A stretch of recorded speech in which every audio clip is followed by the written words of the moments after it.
नमस्ते दोस्तों। आज हम लोग जा रहे हैं म्यूचुअल फंड, स्टॉक्स और ईटीएफ के जो बीच में क्या डिफरेंस है वो सब के बारे में हम लोग जानना जा रहे हैं। देखिए, म्यूचुअल फंड जो है एक कंपोनेंट है जो आपको 50-100 कंपनी का मिला के एक उस जो है ये एनएवी मिलता है। उसमें जो है आपको म्यूचुअल फंड के पीछे एक बहुत बड़ा टीम रहता है। वो टीम रहता है, उसका एक फंड मैनेजर रहता है, वो भी रेगुलेटेड है। आपका म्यूचुअल फंड रेगुलेटेड रहता है, सेबी के द्वारा रेगुलेट होता है। हम लोग का जो है इंडिया का जो सेबी है उसके द्वारा रेगुलेट होता है। म्यूचुअल फंड में एक एक्टिव फंड मैनेजर रहता है पीछे में, उसको जो है मैनेज करता है। वो सब अच्छा अच्छा कंपनी का एनालाइज कर करके अच्छा अच्छा कंपनी को जो है एक्युमुलेट करता है कंपनी, और वो सब कंपनी को 50, 100, 200 जितना उन लोग को समझ में जैसा जो पोजीशन आता है मार्केट का हिसाब से, मार्केट इकोनॉमी का हिसाब से, सिचुएशन का हिसाब से वो लोग वो उस हिसाब से कंपनी खरीदता है। वो एक्टिवली मैनेज होता है। एक कंपनी एक एक जो म्यूचुअल फंड है उसका पीछे में एक बहुत बड़ा टीम रहता है, वो लोग मैनेज करता है। वो लोग का कुछ एक नॉमिनल चार्जेस होता है म्यूचुअल फंड का। वो सब जो है नया इन्वेस्टर है जो जिसको जो है मार्केट में सिर्फ इन्वेस्ट करना है, मार्केट का ये सब रिसर्च वगैरह, कंपनी वगैरह का ये सब का जो है रिजल्ट देखना, ये सब करना, ये सब के लिए टाइम नहीं रहता है, एनालाइज करने का टाइम नहीं रहता है। वो म्यूचुअल फंड एक जो है सिंपल और सरल जो है इन्वेस्टमेंट करने का तरीका है, जिसमें हम लोग अपना जो भी सेविंग्स होता है, सेविंग्स को हर महीना या वन टाइम या हफ्ता हफ्ता जैसे हम लोग को समझ में आता है उस हिसाब से हम लोग जो है म्यूचुअल फंड में पैसा डाल के मार्केट में पार्टिसिपेट करते हैं। जो अच्छा अच्छा परफॉर्मेंस वाला म्यूचुअल फंड होता है उसके उसमें हम लोग इन्वेस्ट करके हम लोग जो है अपना रिटर्न को जो है आपका कंपाउंड करते हैं। म्यूचुअल फंड के एक्टिवली मैनेज होता है, उसमें जो है पैसिव भी मैनेज होता है। पैसिव कर लिए फिर ईटीएफ इंडेक्स फंड वगैरह हो जाता है। और इस डायरेक्ट स्टॉक्स क्या है, देखिए डायरेक्ट स्टॉक्स जो है एक कंपनी है, वो जो है पब्लिकली आया है, शेयर मार्केट में ट्रेड होता है। उसमें क्या है कि कोई पीछे में डायरेक्ट स्टॉक्स का कोई फंड मैनेजर, कोई भी टीम बड़ा रहता नहीं। उसमें जो है हम लोग को डायरेक्ट जो है हम ही लोग को एक्टिवली मैनेज करना पड़ता है। कंपनी का क्वार्टरली रिजल्ट देखिए, इकोनॉमी का ग्रोथ देखिए, कंपनी का प्रोस्पेक्ट देखिए, रिसर्च करिए। अगर हम लोग 5-10 साल शेयर मार्केट से जुड़ा हुआ है, नॉलेज है, तो हम लोग डायरेक्ट क्या है स्टॉक्स खरीद सकते हैं। नया आदमी के लिए हम कभी नहीं बोलते कि आप लोग डायरेक्ट स्टॉक्स खरीदिए।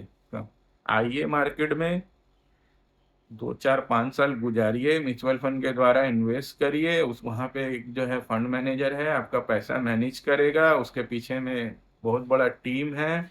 वो लोग जो है एक नॉमिनल एक आधा परसेंट चार्ज लेता है, उसको जो है मैनेज करता है। और डायरेक्ट स्टॉक्स अगर 4-5 साल बाद हो गया मार्केट में, हमको हमको थोड़ा नॉलेज हो गया, हम लोग बैलेंस शीट पढ़ सकते हैं, हम लोग कंपनी का ग्रोथ को समझ सकते हैं, हम लोग कंपनी को जो है रिसर्च करके देख सकते हैं। डायरेक्ट स्टॉक्स खरीदने में जो है रिस्क भी है कि हो सकता है हम लोग कंपनी का जो है जो भी देखें, जो भी रिसर्च किए उसमें हम गलत भी हो सकते हैं। उसमें क्या है कि हम लोग को जो है नुकसान भी हो सकता है डायरेक्ट स्टॉक्स खरीदने में। डायरेक्ट स्टॉक्स खरीदने में हम लोग को नुकसान हो सकता है। बहुत सारा नया नया इन्वेस्टर लोग को इंडिया में देखे हैं कि आप लोग का जो है नया नया इन्वेस्टर लोग पोर्टफोलियो को डाइवर्सिफाई नहीं करते, लेकिन म्यूचुअल फंड लोग पोर्टफोलियो को पूरा डाइवर्सिफाई रखता है। बहुत सारा उन लोग का टीम है, रिसर्च है, बहुत बड़ा एक जो है उसके पीछे में ये रहता है, बैकएंड रहता है। और जो डायरेक्ट इन्वेस्टर लोग हैं, जो डायरेक्ट स्टॉक्स वगैरह खरीदता है, वो लोग क्या है कि आज ये बढ़ा तो ये खरीद लिया, कल वो गिरा तो उसको बेच दिया। ऐसे करके जो है वो लोग को पोर्टफोलियो को डाइवर्सिफाई नहीं रखता है। 20-30-40 कंपनी में जैसे लगा सकते हैं लगा के वैसा नहीं करता है।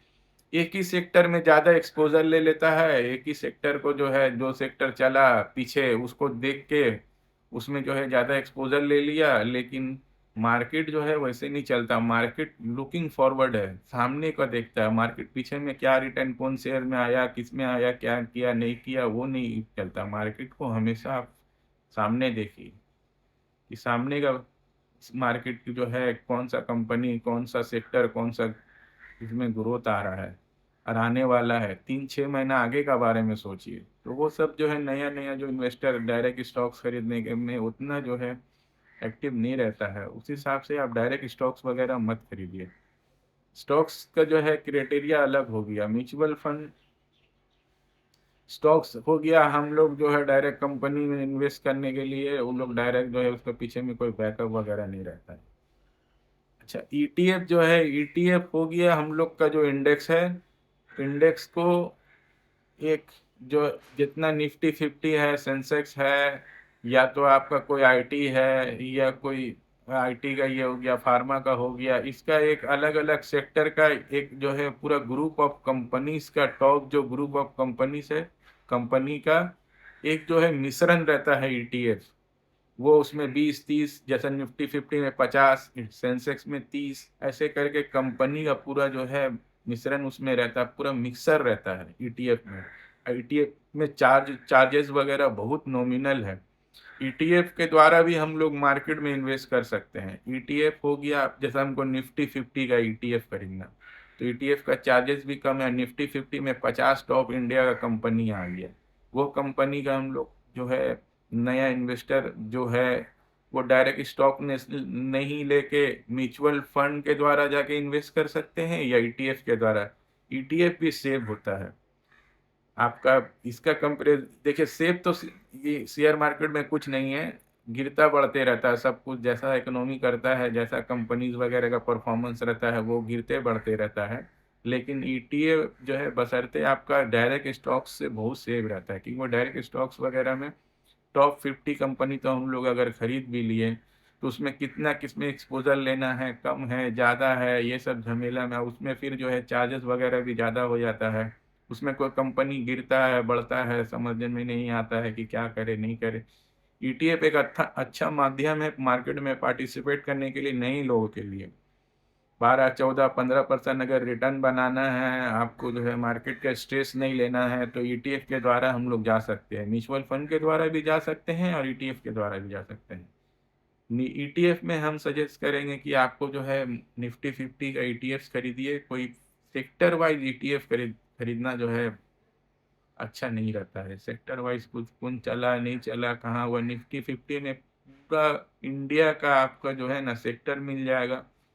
इंडिया में जितना सेक्टर है, जितना टॉप 50 कंपनी है, वो मिल जाएगा। तो ईटीएफ के माध्यम से अगर हम लोग इन्वेस्ट करें, तो वो जो है हम लोग का 14-15% कंपाउंडिंग जो है लॉन्ग टर्म में करता है। ईटीएफ में चार्जेस भी बहुत कम रहता है, उसमें क्या है कि ½ % जो है बच जाता है। हम लोग ईटीएफ के द्वारा भी इन्वेस्ट कर सकते हैं। ईटीएफ अलग अलग कंपनी सेक्टर का अलग अलग इसका इंडेक्स का रहता है, उसमें हम लोग जाके जो है अपने हिसाब से इन्वेस्ट कर सकते हैं। निफ्टी 50 का ईटीएफ जो है बहुत आपका पॉपुलर है, ईटीएफ निफ्टी 50 का ले सकते हैं हम लोग। ठीक है दोस्तों, न बहुत बहुत शुक्रिया आपका मेरा वीडियो देखने के लिए। प्लीज़ चैनल को सब्सक्राइब करें, शेयर करें, कमेंट्स करें।